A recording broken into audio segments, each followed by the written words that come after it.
Welcome. Thank you for attending the 2020 Behavioral Health Symposium. We are happy to host this event as a virtual conference because we care about your health and safety. But we also understand how important it is to provide relevant and robust continuing education to Louisiana healthcare professionals. For quality purposes, all participants will be muted during the presentation. If you would like to submit a question to the speaker, please use the question and answer feature in the virtual platform. Accreditations, this session is accredited for 1.25 hours for the following: social workers, clinical credit, peer support services, psychologists, nurses, contact hours, AMA, PRA, category 1 credit, licensed professional counselors. Full participation is required to receive credit and will be monitored throughout the session. You will receive an email from Women's Foundation with detailed instructions on how to claim your credits and access your certificates. Additional information is available in the digital event booklet. Financial disclosures. Shelly Weaver and Edgar Guedry do not have financial disclosures. None of the members of the symposium's planning committee or any session moderators have any financial disclosures. The session is entitled Behavioral Health at End of Life. Our speakers this afternoon are Shelly Weaver and Edgar Guedry. Shelly Weaver is the social work director for St. Joseph's Hospice and STAT, or Stat Aim Palliative Home Health in the Carpenter Health Network. She currently supervises 30 social workers across 4 states, including Louisiana, Texas, Mississippi, and Alabama.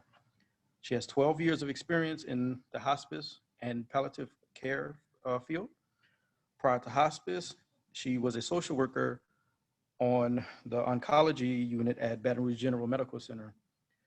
Shelly currently serves as the first vice president for the Louisiana chapter of the National Association of Social Workers.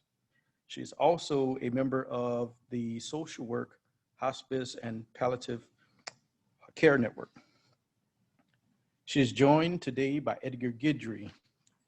Mr. Guedry has spent his 31 social work career working in hospice and home health.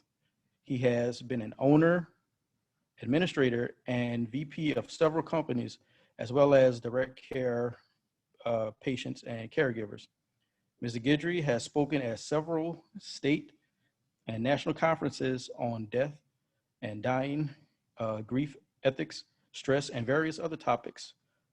He has volunteered with NASW, serving as president for 2 terms, VP, secretary, and treasurer, and chair of local region, various committees such as image building, PACE, and membership. He has served as president of the Louisiana Hemophilia Foundation for 10 years and was on the board of the National HFA organization. He started the nonprofit Hospice Palliative Foundation, which helps patients and families with needs not covered by hospice. Without any further ado, your presenters for this evening.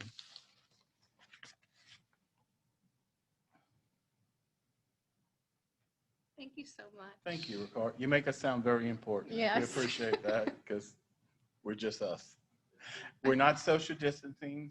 Want to put a disclaimer out there. Shelly and I do a lot of things together, work a lot of ways together, but we do take precautions in any other setting, but decided to speak together tonight. So we're going to start the presentation. Okay, today we're talking about behavioral health at end of life. We're going to talk about 2 behavioral health considerations when working with people facing a life-limiting illness, identify 2 therapeutic practice techniques with serious mental illness at end of life, and develop steps to create a core competency framework to incorporate behavioral health in the palliative care model. And this topic is at the forefront now because people are recognizing in the research that it's fundamental to create that collaboration, especially, with something so serious as mental illness, not only affecting the person, but also the family members. And so that creates dynamics and layers that, could impact the care of someone at the end of life. Just some statistics. 40 million people are in need of palliative care worldwide. It improves quality of life for people and their families who are facing problems related to life-threatening illness.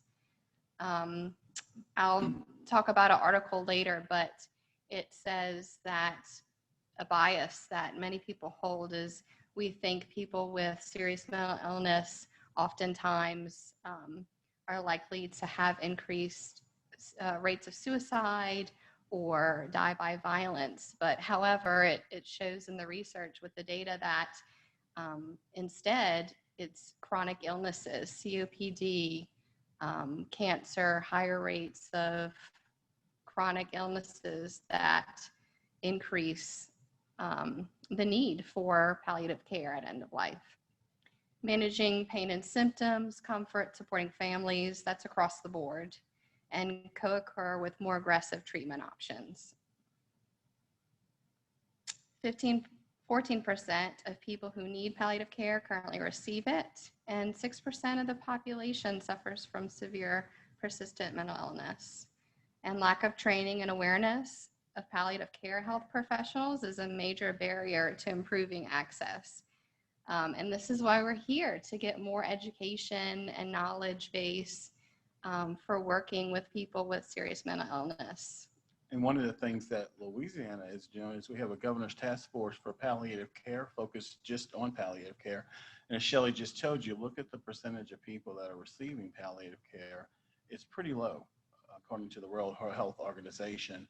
And one of the things that we're addressing on that task force is palliative care, expanding the definition to sickle cell, hemophilia, not just terminally ill, but also anybody who has pain control and symptoms and addressing those needs. And now we're working on children with palliative care also. And then Edgar didn't mention this, but he's representing social workers on that task force. Scary.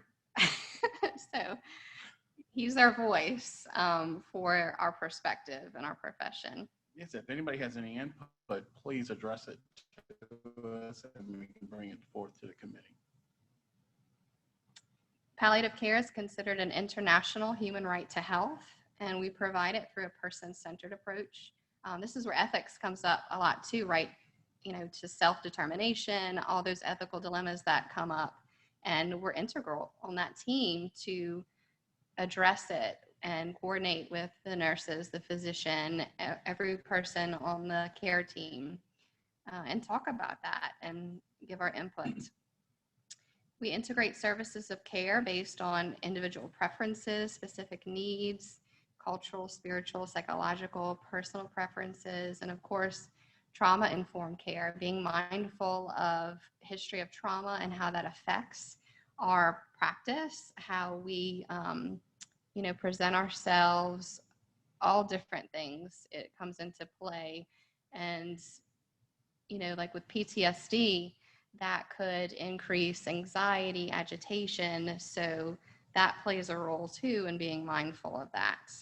And just with Shelly's pointing out the different disciplines that are involved in palliative care, hospice was built on the framework of medical, but psychosocial and spiritual. I was talking to a nurse actually this morning saying that, when she worked in the hospital, it was mostly the nurses that, patients are more concerned with. But as she's worked in hospice the last 3 years, she's realized that it's more psychosocial and spiritual needs that the patient has.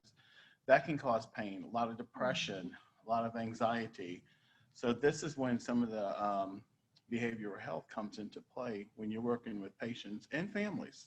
You know, the beauty of it that we also work with patients too, and I think that caregivers, whether a family member or a friend, and so we address all those issues too. Excess mortality in those with serious mental illness from chronic disease, increased substance use, decreased engagement with preventative health care, which, you know, it delays the start of care for hospice too. And there's input on that where, you know, the sooner we can get involved and, you know, build our trust and rapport with the family, then they learn to trust us. And it just works out overall. Just the outcomes are better for them. Poor access to medical care, premature mortality across all age groups, under detection, under treatment. There was a study with people with schizophrenia were found to access palliative care at rates approximately half that of controls without schizophrenia. So there's a huge gap in services there. And oftentimes, like I said, there's the delay, which, you know, people need that. Yeah, and I think a majority of our role is helping the other people that work with us, other disciplines, to not label these patients. These patients come to us with a background. It's not, we're new to them, but they're not new to what their situation has been. So kind of helping the other disciplines understand that this person has lived in this environment for a long time before we got them. And not just label them as troublemakers or people that are asking a lot of questions or calling in the middle of the night. A lot of this is related to the mental health that these patients are going through and the families have dealt with for a long time. Yeah, there's, you know, we're the advocate for the person and the family. So a lot of it too is just education with our team members, you know, how to approach things so that fear is reduced. Another study, people with serious mental illness cited many concerns shared with people without mental illness: fear of physical pain, fear of dying alone, and the hope for self-determination. So we'll talk more later about the fears, common fears that people have at end of life. And it's across the board, those with serious mental illness and those without. Mental health professionals, we might be less likely to discuss basic palliative care interventions, advanced care planning. So this is demonstrated throughout, you know, the research that advanced care planning is crucial to have those conversations. And we put a poll in to see how many of those created their own documents. And then I'll pull up the numbers real quick, but healthcare power of attorney document, the poll results, 87% said no. So I can't stress enough on— Tell them how many that was, if that's significant. Yeah, out of 242 people. So 210. Right, out of 242, 87%. That's a lot. Yeah. So I encourage you to finalize those, have those conversations, and that way you have that confidence when you're talking to someone about their own preferences and their wishes. Do you have one, Shelly? I do. Do you have one? Sure. No, I really do. I have my power of attorney, my living will, my burial plots paid for. So I have it together, but that's no surprise, right? No, I'm not surprised. I did share a link in our session, so you can access this, but it's just a template from the CDC about a care plan form. Because of course you want to have these in place when you're able to talk, when you're able to have that judgment, when you're not faced with a life-limiting illness, your energy level might be lower, there may be some natural confusion, so you want to have this in place beforehand. Another study in nursing home residents found that mental illness was associated with 24% odds reduction of a resident having any form of medical advance directive. So it's already shown that this group needs to have these conversations and advanced care planning even more, that it's an important component of high quality palliative care. So I know that there's a push for advanced care planning, and when you're admitted to a hospital, they ask you, but there's evidence of why it is important. And then, it's the dignity that we have for end stages of an illness. One day we will die, Snoopy, yes, but every other day we will live. So our need for competency, suicidal ideations, mental illnesses, substance use can affect both the patient and their families. We'll go into this later, a case scenario, and they're taken, they're confidential, but remove the identifiers. But it's real life scenarios of what happened and kind of our approach. And so we'll get into that a little bit more in depth. Formulating that individualized, competent treatment plan, plan of cares are so important. Defining what's your goals, what's your interventions, your frequency, all of that interrelates. And, Medicare looks at that to see, how often the nurses go on, the social worker, when there may be other factors and components. And of course, positive patient outcomes. That's the goal. We want people to do well and succeed and have peace and comfort. So let's talk a little bit about the specific considerations for behavioral health, suicidal ideations. I actually wrote the policy for suicide at St. Joseph because when I first started there, I had probably about 3 people that disclosed suicidal ideations, and it kind of waxes and wanes, and there was an influx, and we realized, I'm like, what's the policy say? And there was no policy. So after my approach and what we did with these cases, it was, it worked, and so we created a policy based on that. It's different when a person's in hospice because, oftentimes they're very sick, they're tired. It's not in the best interest of them or the family if they're placed inpatient, in a facility to monitor that. So we have to make modifications so that they're taken care of and safe, but in their environments where they want to be. And it should be a mental health professional writing those policies, especially about suicidal ideation. And Shelly and I have spoken to this. I've had several patients, and she's got some examples at the end she's going to talk about, but I've had 2 patients who actually did commit suicide in my 31 years. And you do feel like, what could I have done? And one of them was, we did everything. We took the guns out the house. We did everything we could, but he actually talked to his grandson about bringing over a gun because he said he wanted to kill a hog in the backyard. The grandson brought the gun over and he shot himself. And that's, the aftermath of that is dealing with the grandson with the guilt. But, these things do happen. They come up in the field of what we do with palliative care, because people feel like I'm going to die anyway, so I'm going to end it the way I want to end it. And that's somebody you really have to work with. One time a month is not enough with that kind of person. You have to be there very often and help your staff, support your staff too. And it's a centennial event, so it's reportable. Yes.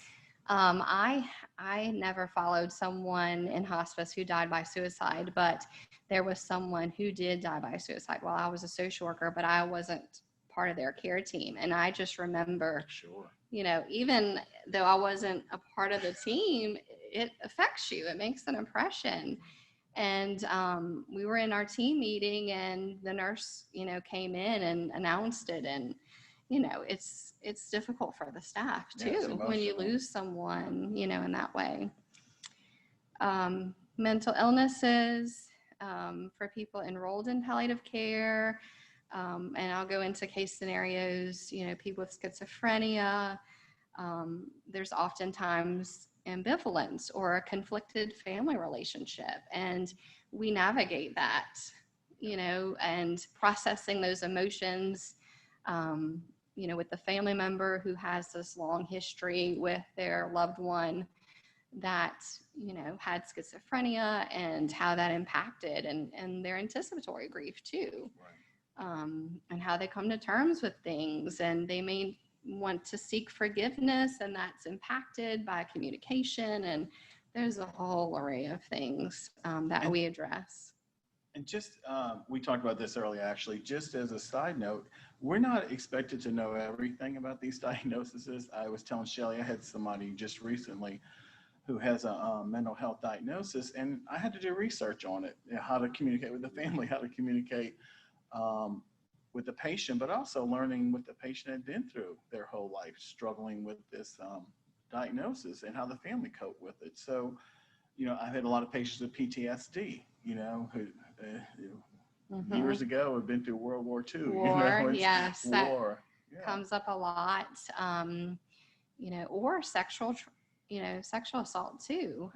That comes up, and sometimes, you know, sometimes it's carried until end of life, and things kind of drudge up, and, you know, then the family had no idea that this person carried this trauma. And so you're working with the family, processing, you know, why their mother, you know, carried this, and then, you know, now it's coming up and affecting their own palliative care and their own pain and things that can affect it. So, you know, I'm glad you said that, because a lot of things are happening with sexual molestation, child abuse, and I was telling Shelly that I think it's so underreported. I think we know that as mental health professionals.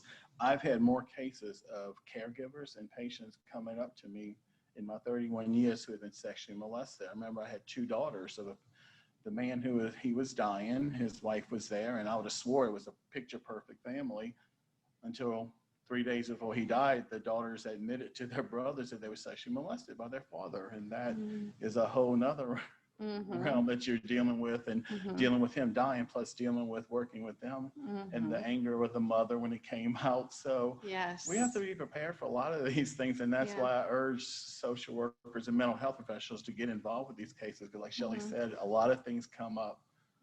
Old routines from the family emerge that they've lived with when they were kids. It could be 40 years later, they're going to start surfacing.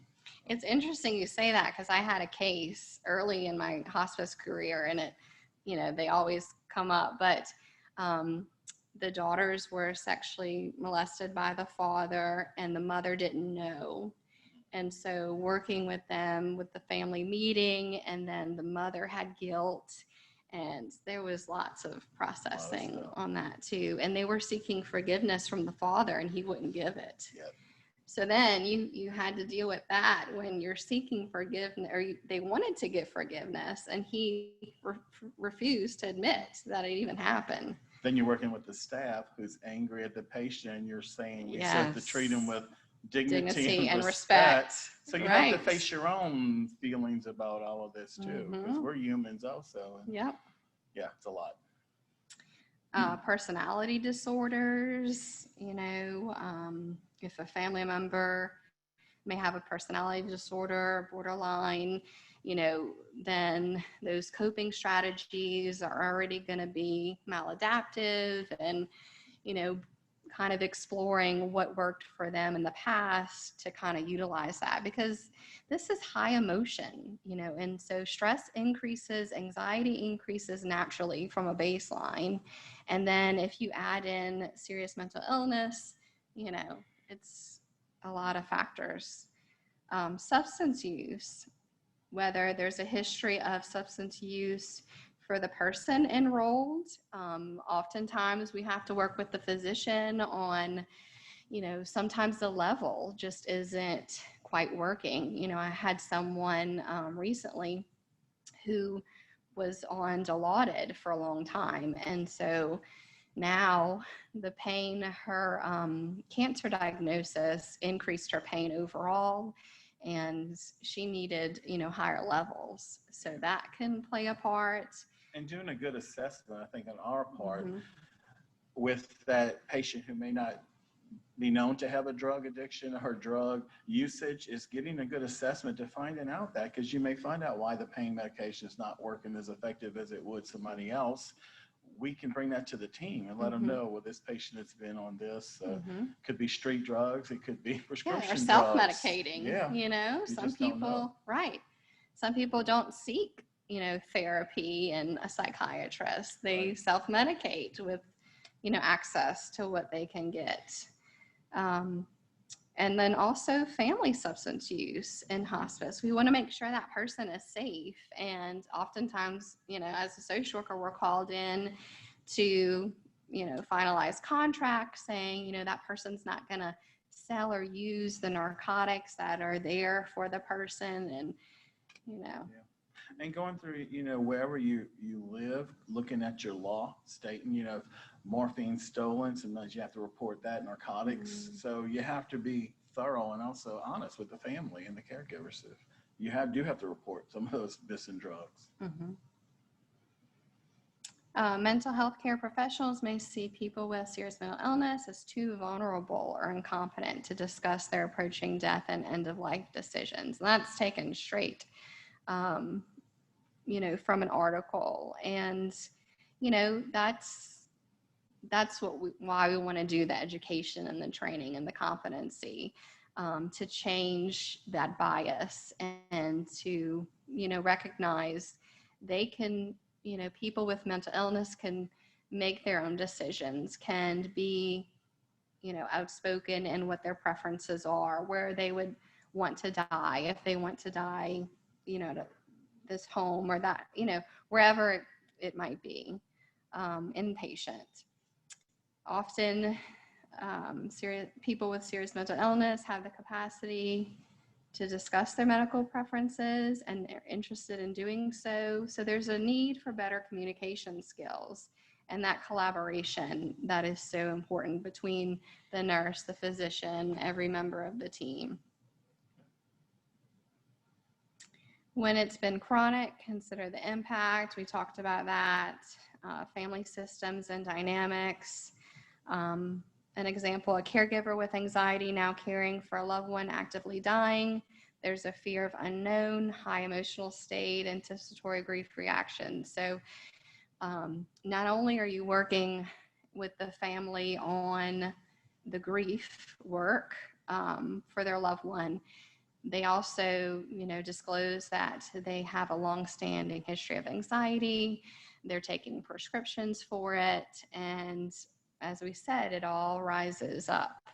And then working with the nurse, you know, a lot of it is normalizing, you know, this person, you know, is dealing with anxiety. And so to remain calm, you know, and use your voice to, you know, kind of bring it down and de-escalate.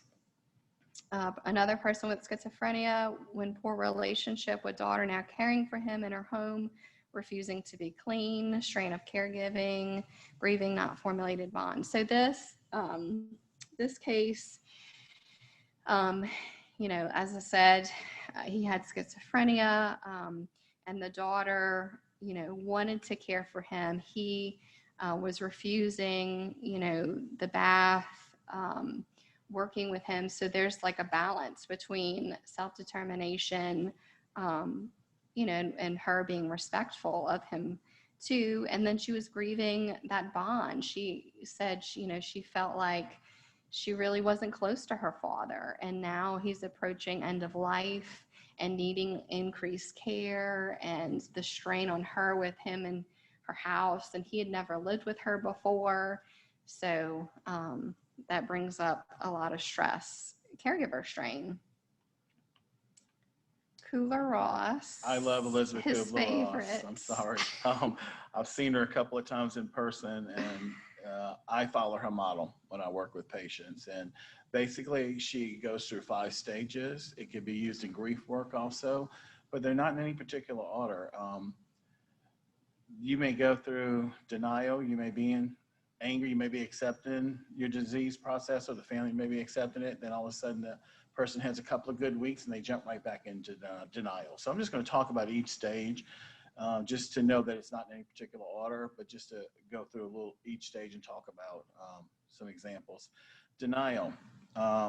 It's pretty much, it's actually healthy because it gives the body a chance to absorb the shock of maybe a terminal diagnosis or a life-threatening diagnosis.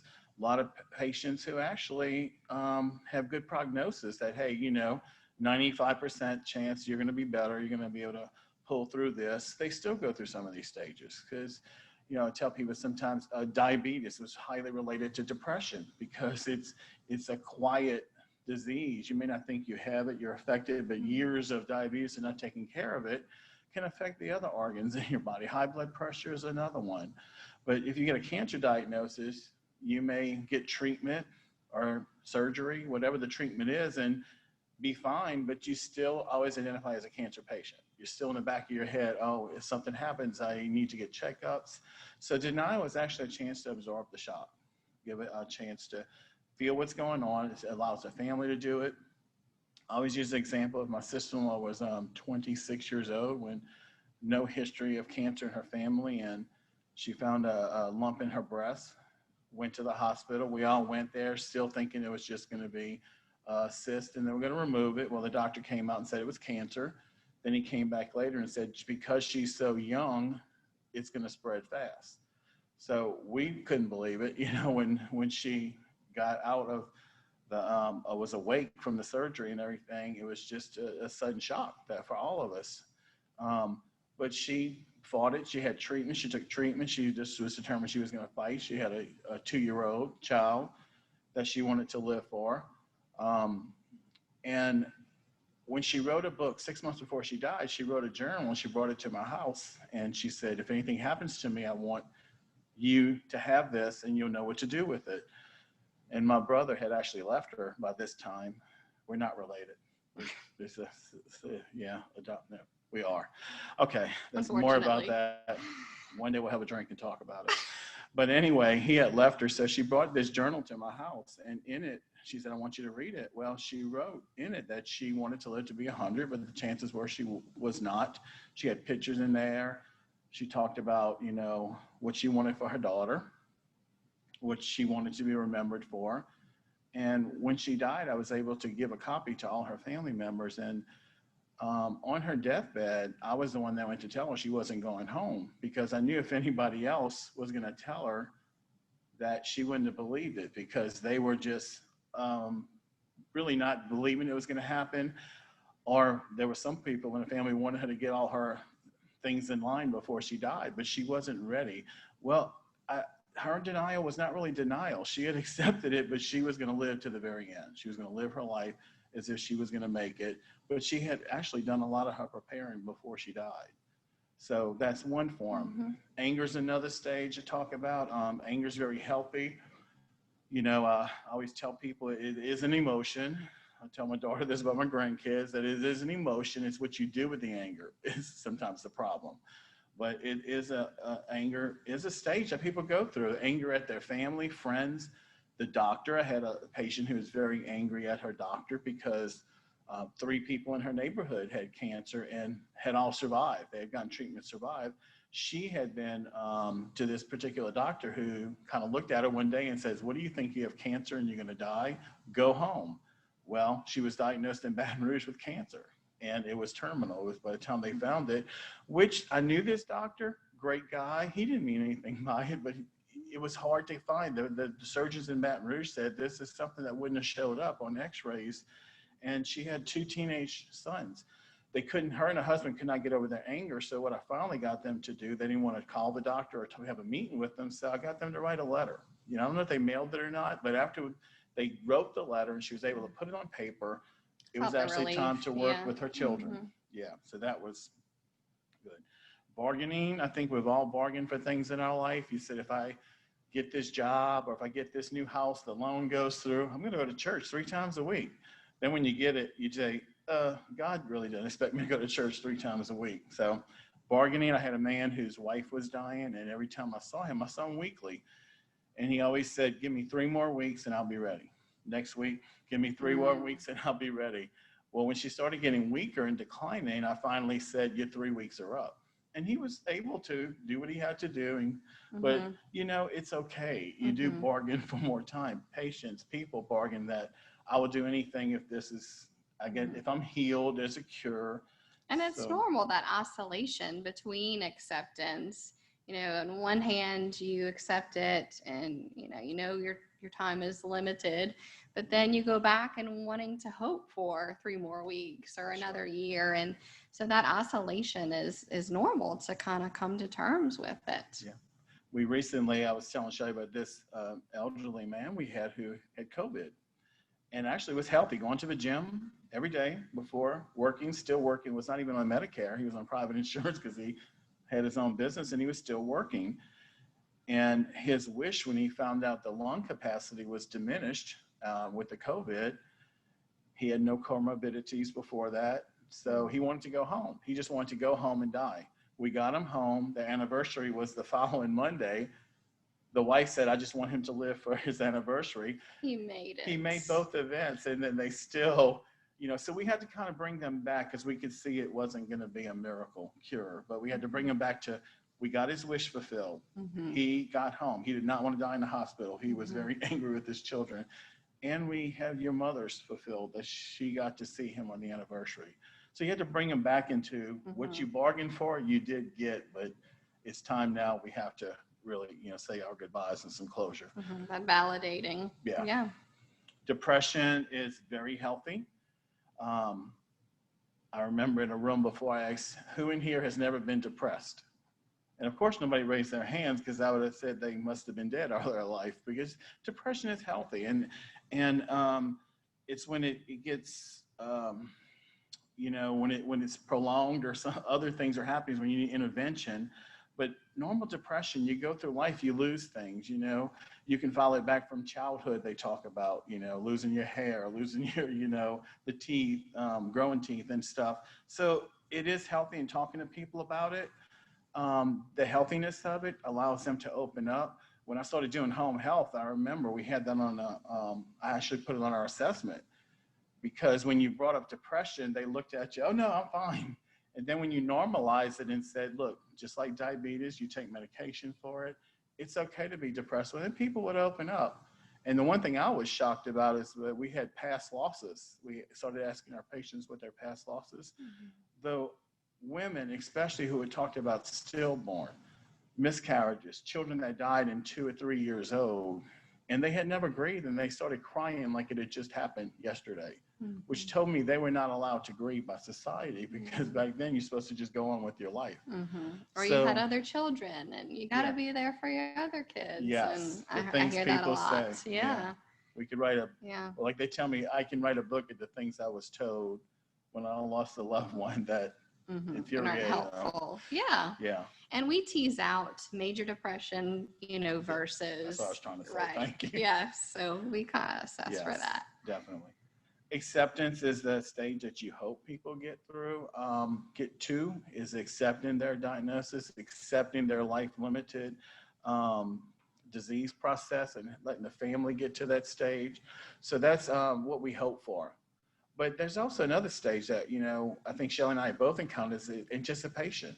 I've had many patients tell me that, especially those who've had near-death experiences. I remember this one lady, she had leukemia, and she told me, I'm not afraid to die. As I started asking, because usually my first question is, are you worried about anything? Then I'll go on to say, are you afraid? Then I'll finally say, are you afraid to die? This woman looked at me, she goes, I'm not afraid. I've already been there before. She said, I saw the beautiful flowers, the gardens, and the music. And she said, but Noah keeps telling me that he's not ready. I said, okay. So every time I'd visit her, we'd talk about that. And she always said, Noah keeps telling me. I didn't ask her if the ark was there or the animals. I just listened to her. Yeah. The woman was discharged from hospice for like a year and a half. Wow. A year and a half later. And she knew. And I had one tell me Jesus stood at his bedside and told him to get more radiation. So I listened to stuff like that. I had someone was at the Carpenter House, our inpatient, and I went in to see her, and she said, Jesus came by last night. And I was like, oh, what did he say? She said, I told him I wasn't ready yet, and he went that way. Well, it just so happened the person next to her died that night. That's interesting. But then the next day I went to see her, and she's like, I'm ready. I told him I'm ready. And then when I went back the next day, she had died. People know. Yeah. Always I pay know people attention feel it. Yes. to what they tell you. And families have a way of kind of dismissing that, because when you have someone you love very much saying, I'm ready, I feel it, it's gonna, then you say, oh, daddy, don't say that. Don't talk Don't about say that. Yeah, because you hope for a longer time with them, but then they're not validated. And a lot of our role too is pausing and saying, okay, wait, they're saying this, hear them and be present in that and provide that safe space for them to talk about it. And when you said that, I gotta say, through my career, I know I'm old, but there was this series, 30 something. And I said, whoever wrote that series knew what they were talking about, because the woman was a young woman diagnosed with breast cancer. And all she kept saying is that nobody lets me talk the way that I want to talk. And that's what we try to teach our families, allow them to talk. I remember doing an in-service for a group of aides, home health aides. There's probably 25 in the room, and some of them have been doing home health or hospice from 6 months to 20 years. And I asked a simple question. You're at Mrs. Smith's house. It's Mrs. Smith's house. It's a Friday. You give her a bath. You go to leave, tell her bye, and say, I'll see you Monday. And she says, no, you won't. What do you do? So the normal response was, oh, I'm going to see you Monday. Everybody was struggling. So I said, okay, you said that and Mrs. Smith dies Sunday. How do you feel? Well, all of them was like, horrible. So teaching them to say, what makes you say that, Mrs. Smith? Do you not think you're going to be here? And let me tell you, even as a social worker, I had a patient tell me that I was going on vacation. I was seeing her weekly. I said, well, I'm not going to see you until this date because I'm going away for a week. And she said, oh, you won't then. I was like, okay. And I was by the door and I almost walked out. It's like, that's the easy way out. But I said, what do you mean? Why are you saying that? Because she was not, she was not declining significantly. So I thought she'd be here for a while. And she said, I won't be here when you get back. So I was able to say my goodbyes and what it meant for me to have met her. And I told them at the office, call me if something happened. She died on a Wednesday after I was gone, so she knew. And the whole staff was shocked too, because she was like a fast decline. So, that's the thing. Let them talk the way they want to talk. I had one patient tell me, there could be 20 people who walked into this room. One person asked me a question, allowed me to talk. It's the one that actually didn't stop me from saying what I needed to say. So. Yeah. I had one, I was seeing her weekly, and this was a Friday, and I said, okay, you want me to come the end of next week? And she goes, no, you better come see me Monday. And I was like, okay. Yeah. And it was a long day, and I just wanted to be home. It was like 5 o'clock in the evening, but I said, I need to go see her because she wanted me to come Monday. Well, I went to see her, and I could tell she was close. Well, she died that night after she wanted me to come see her. We talked about that. Oh, and loss of independence too. And normal processes versus pathological. So that's what we kind of tease out. Preparatory grief versus clinical major depression is different. Oh, that's a little comic I have about talking about our wishes. Some practice techniques we utilize. Life review, very important. It kind of encourages that ventilation of feelings to validate, to provide that safe space for the active compassionate listening and all those memories and things. And you can kind of use it in your session where you might be talking about difficult things and you can tell there's a heaviness, and then going back to, well, tell me about when you first met. And then it instantly brings a smile because that's usually a happy time. And to kind of use it to your benefit, I guess, to establish that trust so that they will open up more, when they trust you. People want to feel that their life has made a difference. So doing the life review helps you to get the conversation started. And something as simple, look, I don't think there's rocket science to this. I mean, it's just little tricks. When you walk into somebody's house, especially we see them in the home environment, most of our patients, look at their pictures on the wall. And I usually go, and when Shelly said, how did y'all meet? You just see a marriage picture. what happened, and they love to talk about that. And you say, oh, who's this? And it gets them a connection. You help build rapport. They trust you because you want to know their story. And that helps you further on. The first time, it's going to be rare that you get everything about them or learn everything about them because they don't trust you. You're a stranger coming into their house. Yeah. But I think when you make those connections and pay attention to them, and they sense your compassion, that you're a caring person and you're there for them, and to look at those pictures, because then you learn who's the people closest to you, that may be players or that you may need to work with in the future too. Just recalling the memories, the photographs, just validating, exploring all of that. How did you meet? Exploring what do we need to know about you that will help us take the best care of you that we can. So those goals of care, and that's what formulates the unique plan of care which you're working with. So it kind of sets up what you're going to be doing with that family, or that working with that person, and what building they want. Rapport is a skill. I always tell people that's a skill, and it might take you more than a couple of visits sometimes to build that rapport. Especially, I find in my career, I found mostly men were more harder to get to talk about themselves. So sometimes it takes a little while to get them to kind of trust you and talk. Oh, and then culture-specific issues need to be addressed as well. In some cultures, it's not appropriate to ask the patient, but the oldest son. But if in doubt, ask. And that's the main takeaway, ask for more, exploring that. How they would like their information or who they would want to have the conversation with. And, what do I need to know to work with you? The fears of the unknown, well-being. I can't tell you how many times people say, Shelly, I'm not afraid of dying. I'm afraid for my family. I want them to be okay. That's something that comes up a lot, and they don't want to be a burden. And, working with them so they can hear that, that they're not a burden. They're human and deserve care like we all do. Yeah. The pain. One of the things that I've noticed early on in the career is that I had a lot of men who had just retired, and then they were diagnosed with a terminal disease. And the wife has never worked in her life. They still had a mortgage. Many of them didn't have insurance or money put aside for her to keep on living and paying the mortgage and the rest of the bills.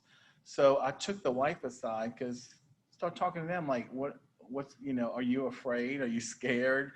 And usually they break down because they didn't want to say this to their husband, and they didn't want to tell their children because here their husband's dying, they love them. But that's like a secondary loss. Those are realities, because when you do the bereavement work, that's when you find out how they're struggling to, even though they can keep their house and survive. One thing I learned too is, cell phones are everything for us now. And I had a case where the gentleman was diagnosed and he went non-responsive quickly, and the sister didn't have his phone password. So, that's huge now. So that's one of the first things I'm like, okay, do we have the phone passwords? When there's dynamics there where, there's not, say it's not a husband, wife, or just different things, to assess for that. Journeying with the person. I talk about when people flash a light to test if you're trustworthy, to explore. And you kind of sense that in your work. Open-ended questions, be present, facilitate that process for the person-centered approach. The plan of care, collaborate is a key element, especially in hospice. But also when you have someone with this serious mental illness, getting that life review, understanding who, the people closest to them, how it impacts their grief, all of this is part of the assessment that we do. It's integrative. This is the core competency framework. I took this out, from the model, the research. Oh, goodness. Add an extra S to the top one. You should have edited, reviewed this. Anticipatory grief, end of life, collaborate. I'm sorry. I knocked you. I'm sorry. Yeah, we'll go to case scenarios. I knocked Shelly off her game. Okay, the first case scenario, I'm going to read it on the first visit with a man in his 70s with a diagnosis of metastatic cancer. You learn he was diagnosed with schizophrenia in his early 20s. You're working to establish rapport and meeting with both the patient and his son. You then meet privately with his son after the visit, who discloses that he has never felt close to his father and is now struggling with being emotionally available. The son expresses fear of the unknown and his ability to care for his father at end of life. What feelings is the son likely experiencing, and how do you explore the son's capacity and normalize the dying process? Right. So, he's struggling being emotionally available. He has the fear of the unknown. He's come into terms. He realizes the relationship that he had with his father wasn't, maybe what he expected. And that's a loss. You grieve that too. I talk about loss of future where someone's facing, life-limiting illness, and they realize, I'm not going to be there for my daughter's wedding. And when you realize that, you grieve it. And there's anger in that, all the normal emotions. So you normalize, the feelings associated with that, and then exploring, okay, are you, to kind of journey with him and talk about what might come up to see if he's able to care for him there. If we need to get in respite, kind of utilizing what we can do to support him, in his care. On their second visit with a woman in her 60s and her family, it's disclosed that the eldest daughter has been in therapy for borderline personality disorder in the past, and is now disrupting other family members in caring for the patient. You meet with her privately, and she reports feeling that her family is taking jabs at her, and she's also afraid they won't stay in contact with her after her mother dies. Mm-hmm. So what's your next step in working with this woman, and what do you think are some considerations to be mindful of when communicating with this woman and her family? Well, naturally, we're going to bump up our visit frequency, because there's the daughter with borderline personality disorder. There's the family members who, in her own, and she, disclosed that DBT was not beneficial. She spent thousands of dollars on therapy, and still, and this is why it's good for us to have sort of a working knowledge of, the different disorders, because we know with borderline personality, that black and white, it's all good or all negative. So she naturally feels like something that's said, sort of nonchalantly is a jab, and the family didn't intend it or didn't mean it. So she's reading into things. That's part of it. So, kind of meeting her where she's at, assessing what her strategies have been so far, and encouraging breaks too. Not everybody has the ability or the gifts to do that direct care, but using your gifts for different things, and that support network is so important in that. And like I said, working with the family too, who's dealt with this family member for years before we came into the picture, and working with them too, how to handle this new situation with somebody who's now dying in the family, and how to help her get through it, and them get through it too. You receive a referral for a palliative care consult to meet with a man in his 40s to have a goals of care discussion. After reviewing the records, the medical team has documented that the patient is not participating in discussion with physicians and has been non-compliant in care. And of course, we don't say non-compliant because they have the right, but this gentleman has extensive cancer, a history of substance use, and is HIV positive.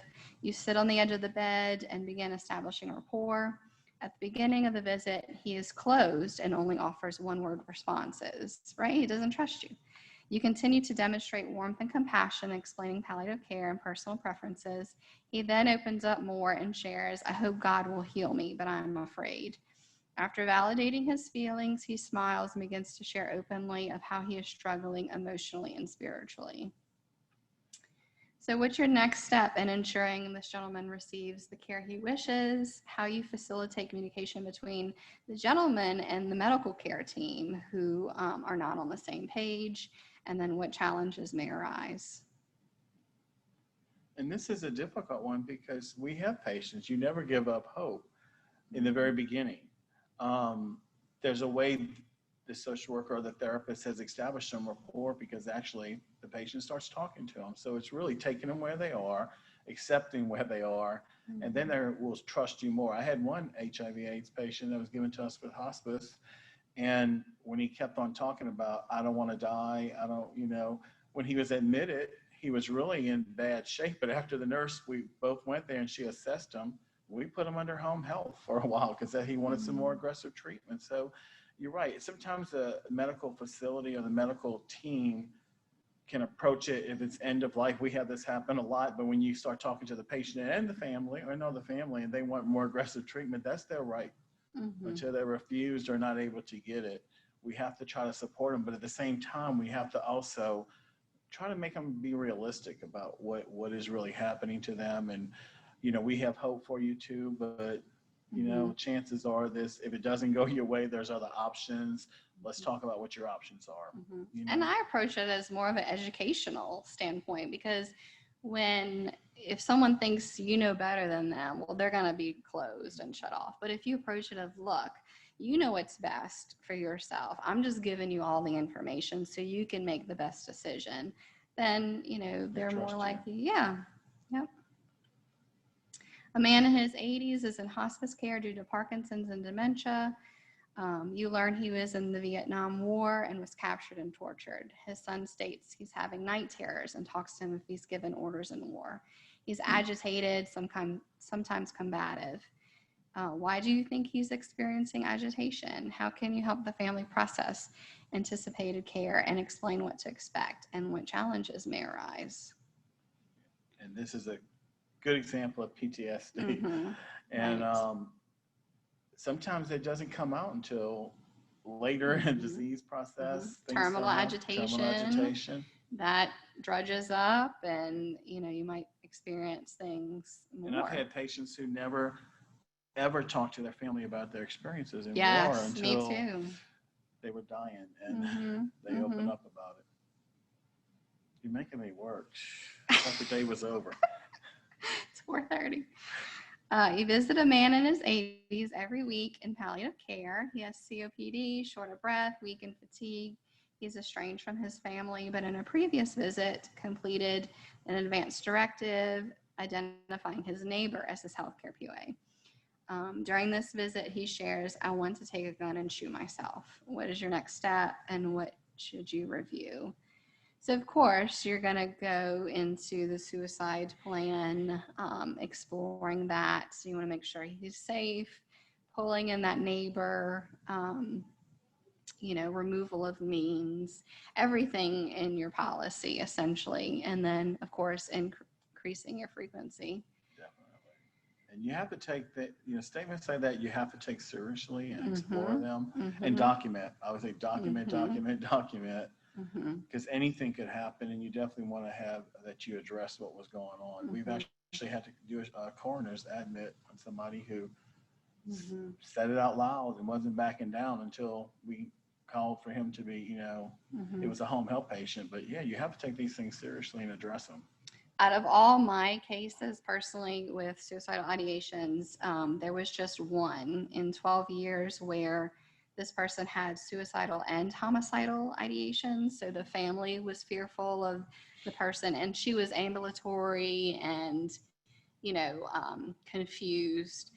So in that case, it was best for her and her family unit that she go to the hospital and, have more aggressive. But the other ones, we were able to maintain that person safely. So it just depends. Every case is different. It's not a cookie cutter, I always tell people.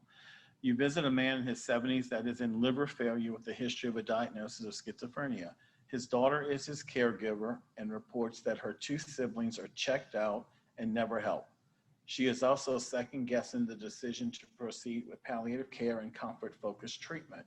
Where do you think she is in processing patients' disease process, and how can you facilitate coming to terms with the limited support network? Mm-hmm. That's important because she feels the strain of the limited support, you know, with her siblings aren't helping. You know, she's second guessing and not making the right decision.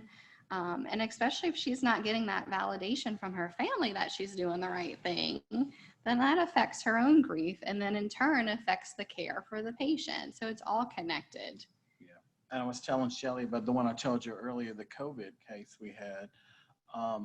The man who we did bring home, we had him on a trilogy, which is like a ventilator. You know, we were on the trilogy, they were ready for hospice, and the daughters kept questioning, well, what do you think? Can he breathe on his own? Can he? So I went with the nurse. We spent 4 hours in that house, and the nurse took the trilogy off. We put the oxygen on, and actually his pulse ox went a little higher than it was with the trilogy. So we saw that he could sustain on the oxygen. We had 2 tanks in there. Then he kind of became a little more alert. The next day he ate a little bit. So we put him on home health because this is what they wanted. They want IVs. They wanted aggressive treatment. And he ended up dying 3 days later because he took a turn for the worse. But that morning he was eating Reese's peanut butter cups and eating breakfast, eggs. And the nurse was questioning, maybe we should have left him on hospice? And I said, no, because it would have been worse. The family had that hope and wanted to see. So now they can say, we did everything. We did everything we could for our father. But if we would have kept him on hospice, I think it would have been worse for us because it was like, y'all killed him or y'all didn't give him a chance. But they saw, because they wanted it, they directed the care for us. And the wife, he had a wife and she was in on the picture. We got everybody's input. So yeah. They needed that experience to get in the did. place where they needed to be. Exactly. You know, sometimes it's more about the journey to get there. And you can only make the best decision with the information you have at that time. And things change daily. Yep. So. A man in his 50s has been diagnosed with metastatic cancer and is bedbound. He reports that he does not want to be a burden to his family and states that he wants to take his whole bottle of pain medication so I can end it all. What's your next step? And what feelings do you think he may be experiencing, and how do you help him process those? So this person is bedbound. So the ability for him to get out and access, you know, means is limited. So a lot of it was working with the family, you know, to put those safety measures in place, but then working with him with his, you know, his feelings. He was in his 50s, he had been working, and then he became paralyzed because of the cancer and all, you know, the depression and everything, the loss of independence. It took a toll. And so now he's like, well, I'm only 50. I don't want to put this, you know, pressure on my family to care for me. And, you know, those feelings came about. So I worked with them on that. And this is your opportunity to really get family and patient talking together. I think that's the main thing, is that we do have these opportunities to get them starting to have that dialogue and talking to each other. Yeah, because sometimes it's protecting. You know, the husband doesn't talk to the wife because he's protecting her and he wants her to be okay. And then the wife doesn't bring it up to the husband because she, you know, right, I don't want him to see me cry, you know, those things. And it's kind of inevitable. Don't tell them because they'll give up. And I've had that my whole career. And the first thing I do is say, you know, let me go in as a stranger to kind of see what they know. And I would say probably 99% no, something's going on, but the family's protecting the patient's protecting the family. So it gives you the opportunity. That's when you do some of your best work. Yeah. Yeah. I had a case recently where got the referral and they didn't want us to say hospice. And so I first met with the family, and then in that, because this is the first time walking in, I realized the person is alert and oriented. And I'm like, wait a minute, you know. So, and I gauged that it was more of a family dynamic concern. And I went and met with the patient and he was accepting and So it was the family trying to protect the patient, but he was, you know, Okay. okay. So then you have to work with the family on getting them on the same, that dialogue, the communication facilitation, which brings peace and comfort. A woman in her 60s is cared for by her daughter. Her daughter states that her mother was eccentric, often used alcohol, and would go on shopping sprees or leave the home days at a time when she was growing up. She discloses that she is angry, has never felt a stable bond from her mother. Now her mother has dementia and has no meaningful verbal communication. How will this relationship history affect the plan of care, and what intervention might be helpful in this situation? Mm-hmm. So this case, you know, the mother self-medicated but suspected bipolar disorder.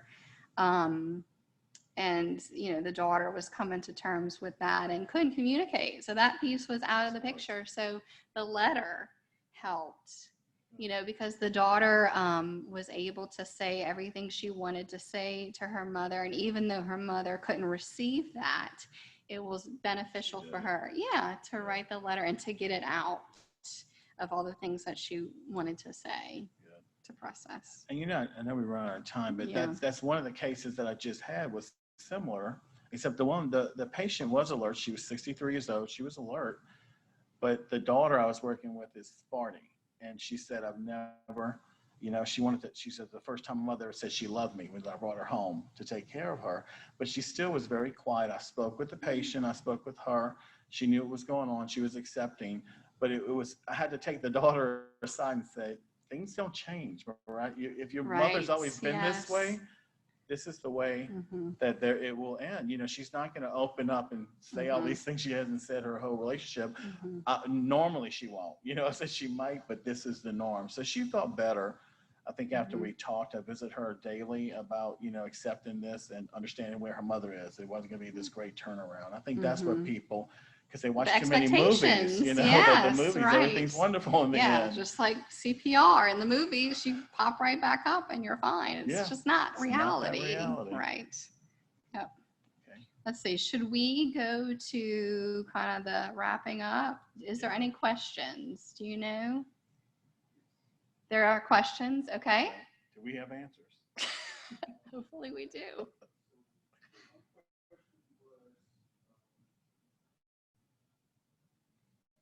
Oh goodness, I don't think my eyes are that good.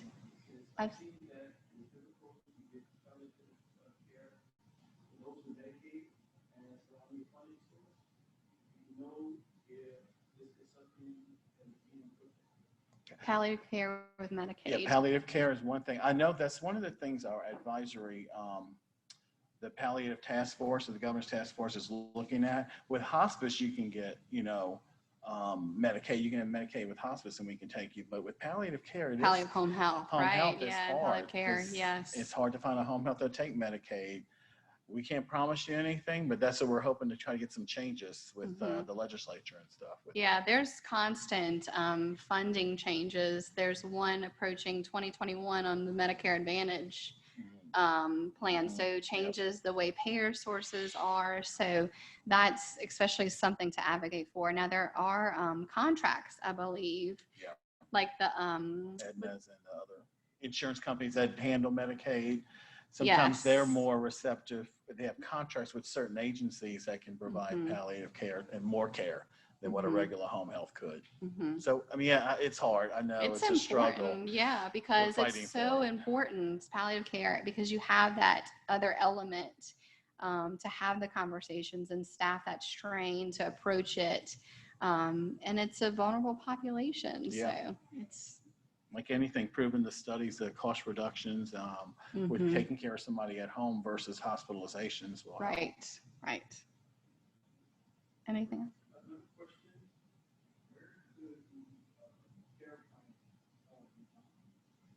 A form? Care plan form?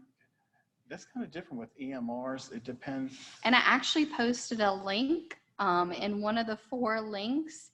It's kind of a sample where you can list everything there.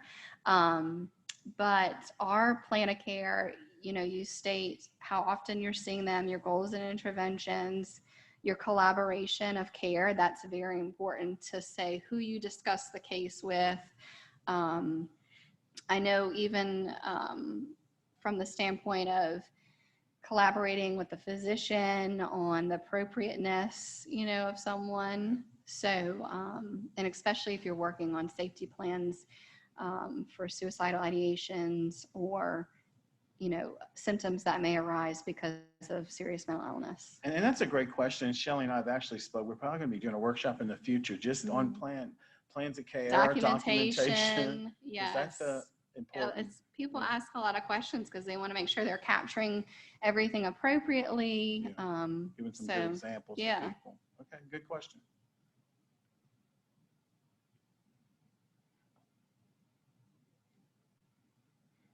Where's the next bar? Oh, okay. I thought I was reading that question. Okay. Okay. Thank y'all. Yes. Let's see. Restating. Okay. So feel free to email us with any questions. We'll be happy if you reach out to us. And we hope you enjoyed the last afternoon session of the day. Thank y'all. All right. Thank y'all so much.